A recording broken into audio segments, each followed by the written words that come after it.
thousands and millions of people throughout the ages will benefit from my suffering on the cross. They will be saved. They will get blessings. They will be blessed. They will receive happiness. They will get a satisfaction. They will get joy. He thought about your joy.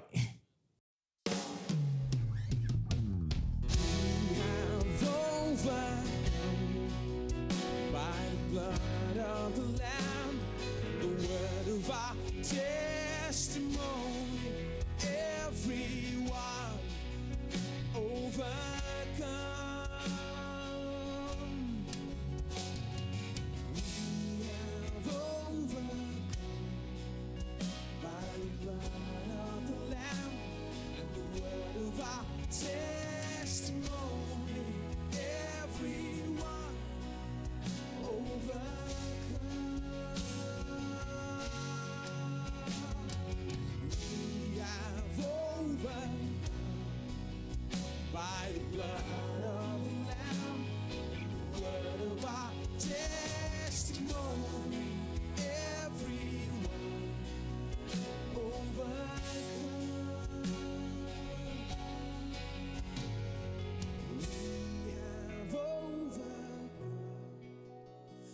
the blood of the Lamb and the word of our testimony, everyone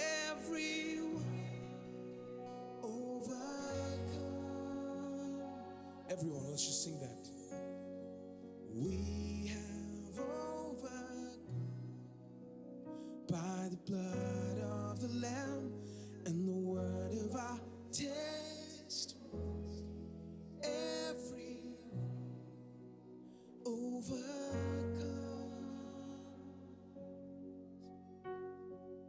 We have overcome by the blood of the Lamb and the word of our testimony. Every overcome.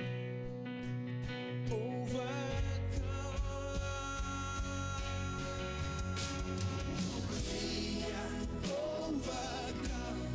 overcome by the blood of the Lamb and the word of our testimony. Everyone overcome. We have overcome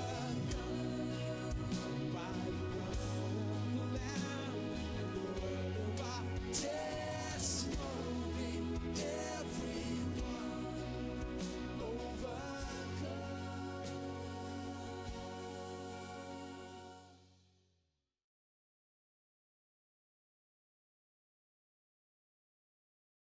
Who are blessed? Poor in spirit, number one. Number two, those who mourn. Number three, meek. He could have said that, right? He doesn't say that. He wants to emphasize. Happy, happy, happy. The fellows are listening by the thousands. They're wondering, I want this happy, happy, happy. How? Jesus says, by holy. World will say, happy by sin.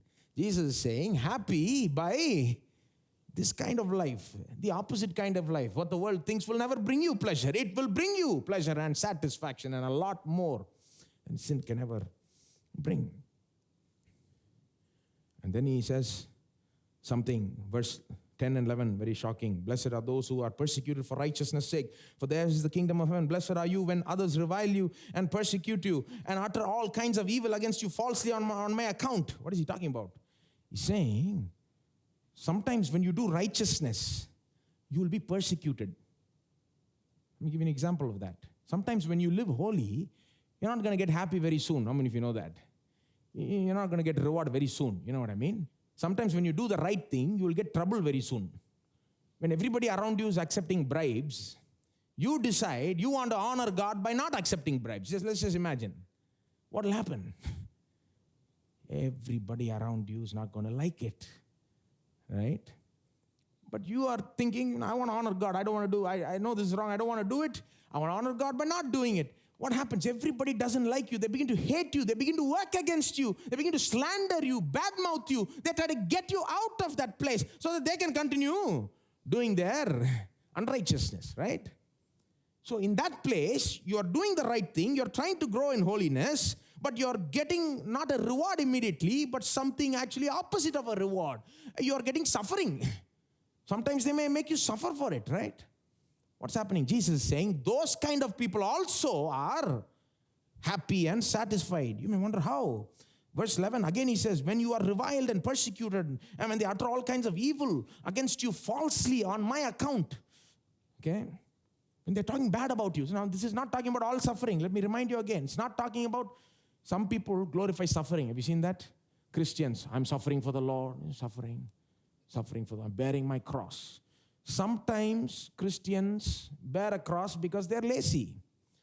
Sometimes Christians suffer because they are not living holy. Sometimes Christians, there are very reasons why Christians suffer, okay? But some Christians really do suffer because they are doing the right thing, trying to please God.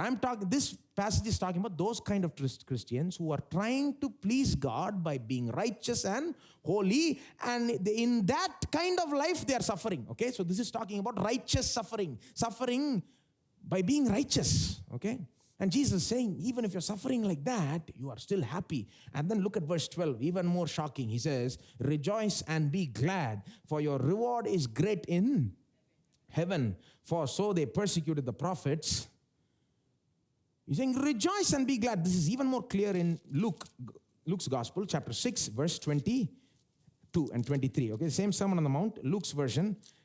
We see a little more clarity here. Blessed are you when people hate you, and when they exclude you and revile you and spurn your name as evil on account of the Son of Man. Rejoice in that day and leap for joy. Sounds a little extreme. For behold, your reward is great in heaven, for so their fathers did to the prophets. Rejoice in that day. Are you looking at that? Verse 23 in your Bibles, Luke 6:23. Rejoice in that day. What day is he talking about? Rejoice in what day? He's talking about the guy who is suffering for Jesus, who's suffering for doing the right thing, okay?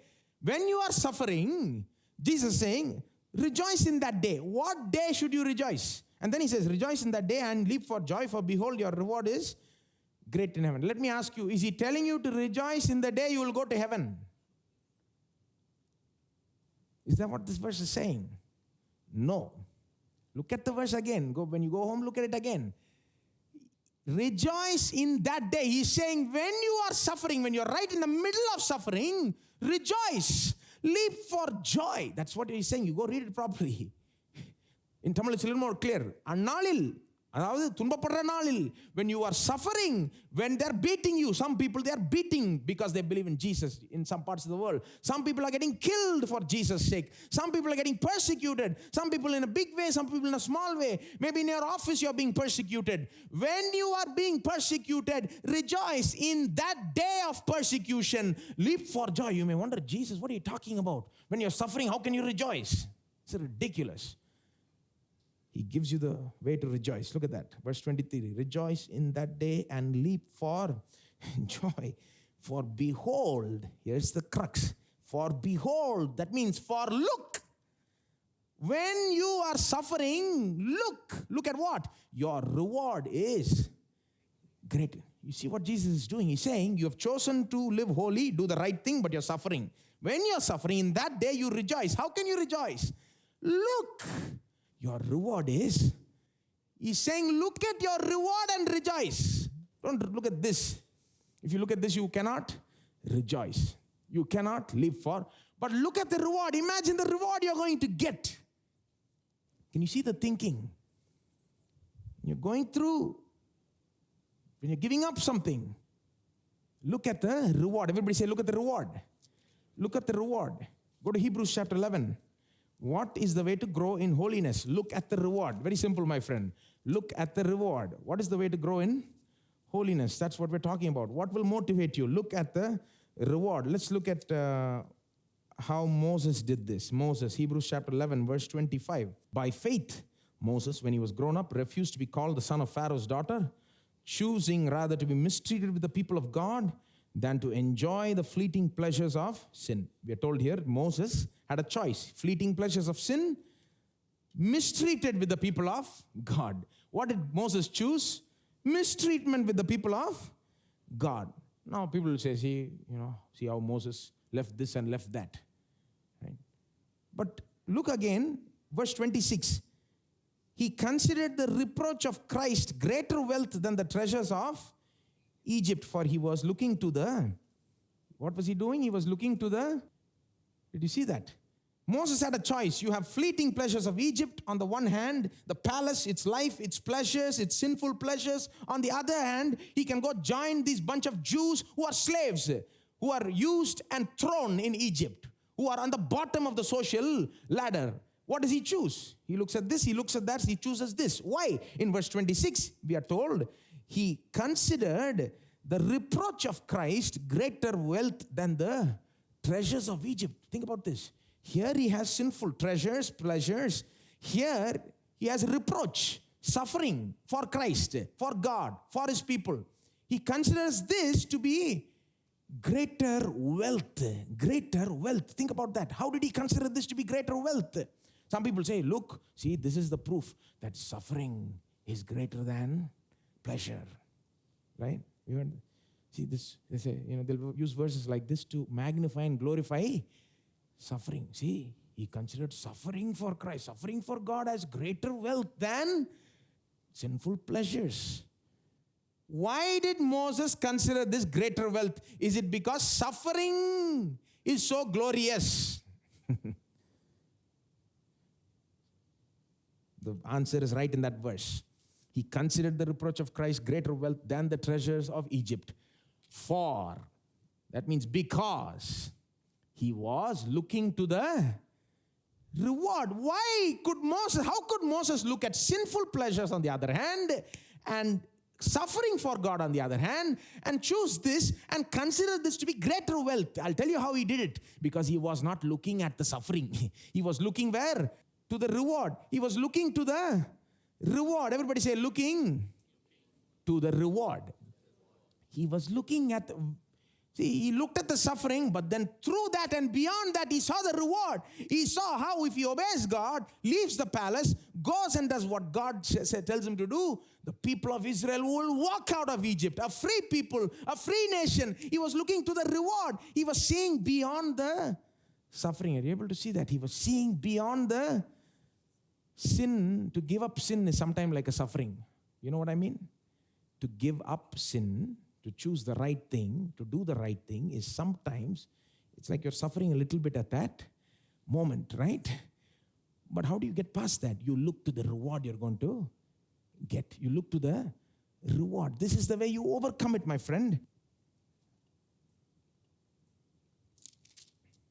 You read this passage fully, this is what it tells us, how these people looked not at what they gave up, but at the reward. Let's keep going down, chapter 12.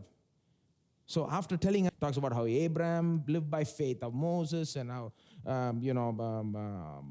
Enoch, and all these kind of people lived by faith. And I wish I had time to consider Abraham. Go back and read how Abraham left everything and came.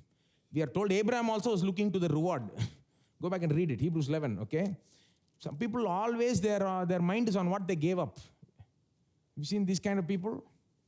Some people say, I gave up this and that and I came to the ministry. Have you heard such people? I was a doctor and I was like this and I was like that. I was in this great profession. I was doing this and that and I gave up all of it and came to the ministry. And some people like the sound of that. Such a person who says like that doesn't know the value of ministry, doesn't know the glory of ministry. Ministry is the greatest, highest calling, you may say. Amen. You see? Amen. If you really know the glory, the value of ministry, you won't think of even the greatest profession, most useful profession in the world, like a doctor or something else. You won't say, I gave that up and came for. See, what that shows is that person, his mind is on what he gave up. Mind is on what he gave up. Some people say Abraham gave up this and that and everything. You read, I'll just give you one verse, Abraham, verse 10, Hebrews 11:10. For he was looking forward to the city. He was what? Looking forward to the city. And then look again at verse 15, Hebrews 11:15. How did Abraham give up that land, his home, his family, left everything and went? How? If they had been thinking, verse 15, chapter 11, verse 15, if they had been thinking of that land from which they had gone out, they would have had opportunity to return. He's talking about Abraham and he's saying, if they had been thinking of that land from which he had come out, he would have gone back. He's saying if Abraham kept on thinking about what he gave up, he would have returned.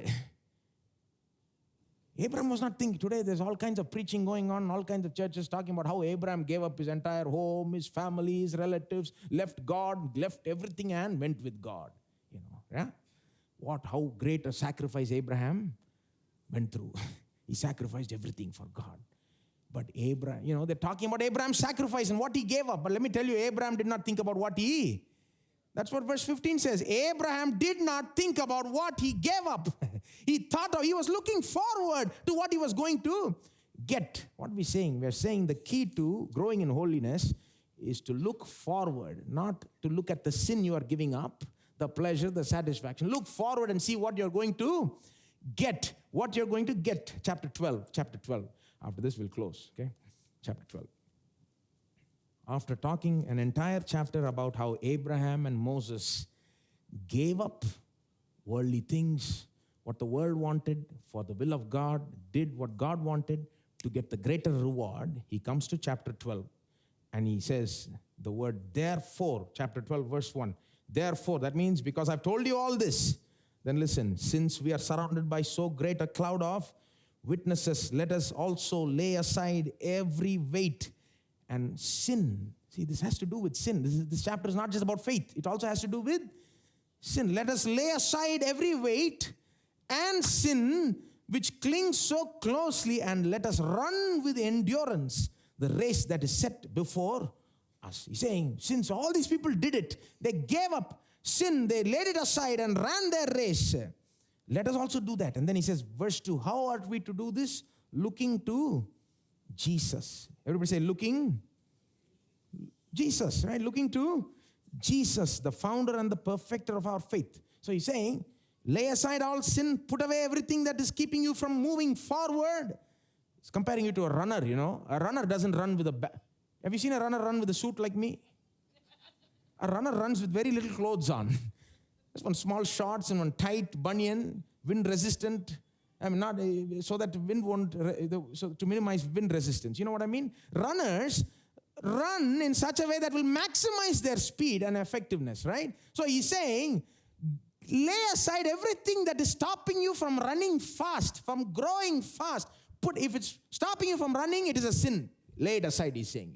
If it's stopping you from going forward and doing God's will, you should not have it in your life. Lay it aside and run the race looking to Jesus. Looking to Jesus means what? Just looking to him like this? No, that's not the meaning. Look there. Looking to Jesus, the founder and the perfecter of our faith. Now watch this. Who for the joy that was set before him endured the cross,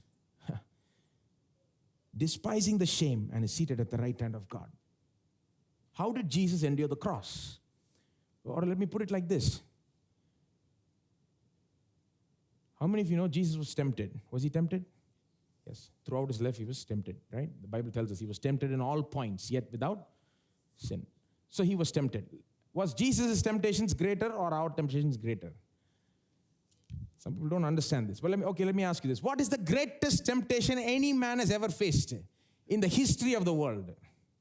What is the most powerful temptation any man has ever faced? Or who's the man who has faced it? Jesus, okay? What is the temptation?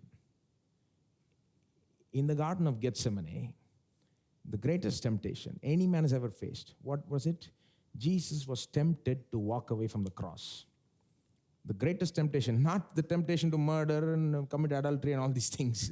We think of that as big. But the greatest temptation anybody ever faced was faced by Jesus in the Garden of Gethsemane when he was tempted by 1,000 voices to walk away from the cross. How did he overcome it? Some people say, well, he prayed, if it's possible, Lord, remove this cup from me. And 3 times he prayed. And then, he just got up and said, well, Lord, not my will, but yours be done. Is that it? First of all, it's not as simple as that. He was there 3 hours praying in the Garden of Gethsemane, sweating blood, okay? And what he prayed for 3 hours, we are told in 3 sentences. Nevertheless, if it's possible, remove thy cup, But he was agonizing. He was so tense. He was, you may say, even depressed in a certain way. It was so terrible. The temptation was so terrible, so burdensome. He was hearing many voices, I think. I think you would have heard the voice which said, simply walk away from the cross. Do you really need the cross? You don't need it. Why do you need the cross? You never did a single thing wrong in your life. For all eternity, you are the pure and the holy Son of God. For these 33 and a half years, you never did one sin wrong. You don't need the cross. You don't deserve the cross. Walk away from the cross. These people don't deserve the cross. I think you would have heard that voice. You would have heard the voice which said, people, human beings are ungrateful. Even if you die for them, they'll forget about it. You would have heard that voice. You would have heard 1,000 voices which said, walk away from the cross. You don't lose anything. What made him to say, no, not my will, but yours be done, and get up? Is it just sheer determination? Is that it? Hebrews 12 gives us the answer. How? What made him? Who for the joy that was set before, you know what Jesus did? As he was agonizing in the Garden of Gethsemane, you know what made him say, no, I'm going to go through it? He put before his eyes the joy that he was going to get, the reward that he was going to get after the cross. What is the reward? He's going to suffer a lot now. If he chooses to go to the cross, he's going to suffer and agonize and experience the greatest suffering any man has ever suffered. He's going to bear the sin of the whole world, the curse of the whole world. He's going to die. He's going to suffer. But Jesus was not only looking at that. What he did was, after a certain point, he began to look beyond the suffering. He said, yes, I'm going to suffer, I'm going to die, but then 3 days later, I'm going to rise again. And I'm going to be preached all over the world. They're going to preach about what I did. I died and I rose again. I bore the sins of people. And when they preach, thousands and millions of people will receive me as their Lord and Savior. They will get saved from their sin. They will get saved from their trouble. They will receive salvation. Thousands and millions of people throughout the ages will benefit from my suffering on the cross. They will be saved. They will get blessings. They will be blessed. They will receive happiness. They will get a satisfaction. They will get joy. He thought about your joy. I'll say more than that. He went even beyond that. And he thought about the joy he would get when he sees your joy. How many of you know today when God sees you happy, joyful, satisfied, he is also happy. Just like we are happy when our children are happy. When they are satisfied, we get a certain joy back. It bounces back to us. Jesus thought of the day when you and I and hundreds and millions of people will get joy out of his death. In the sense that we get salvation out of his death. And then he saw how it will bounce back to him and he will get greater joy than ever before. And he said, it's worth it. The suffering is, what is the point? Look to the reward. Everybody say, look to the reward. After this, only verse 3 says, consider him who endured from sinners such hostility against himself, so that you may not grow weary or faint-hearted in your struggle against sin. You have not yet resisted to the point of shedding your... He's saying you haven't resisted like Jesus has resisted. You do what Jesus did. The temptation may be great. It may be too much. Look to the reward. Look to the reward.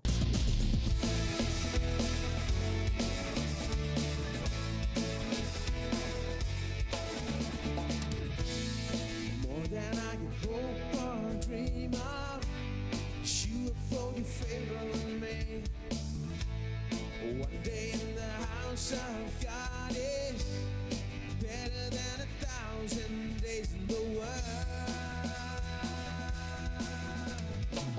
So blessed, I can't contain it. So much God give it away. Your love taught me to live now. You are more than enough for me.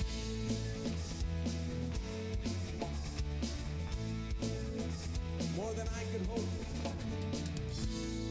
More than I could hope or dream of. You hold your favor on me. One day in the house of God is better than 1,000 days in the world. So blessed, I can't contain it. So much, you gotta give it away. Your love taught me to live now. You are more than so blessed. So blessed, I can't contain it. So much, you gotta give it away. Your love taught me to live now. You are more than enough for me.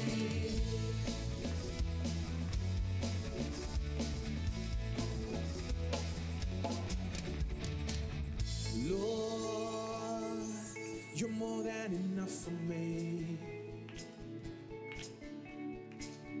Lord, you're more than enough for me. Everybody, say that, confess that. Lord, you're more than enough for me.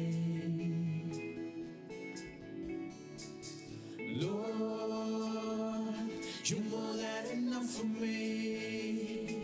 Let's just raise our hands and say that. Lord, Lord, you're more than enough for me. Lord, you're more than enough for me.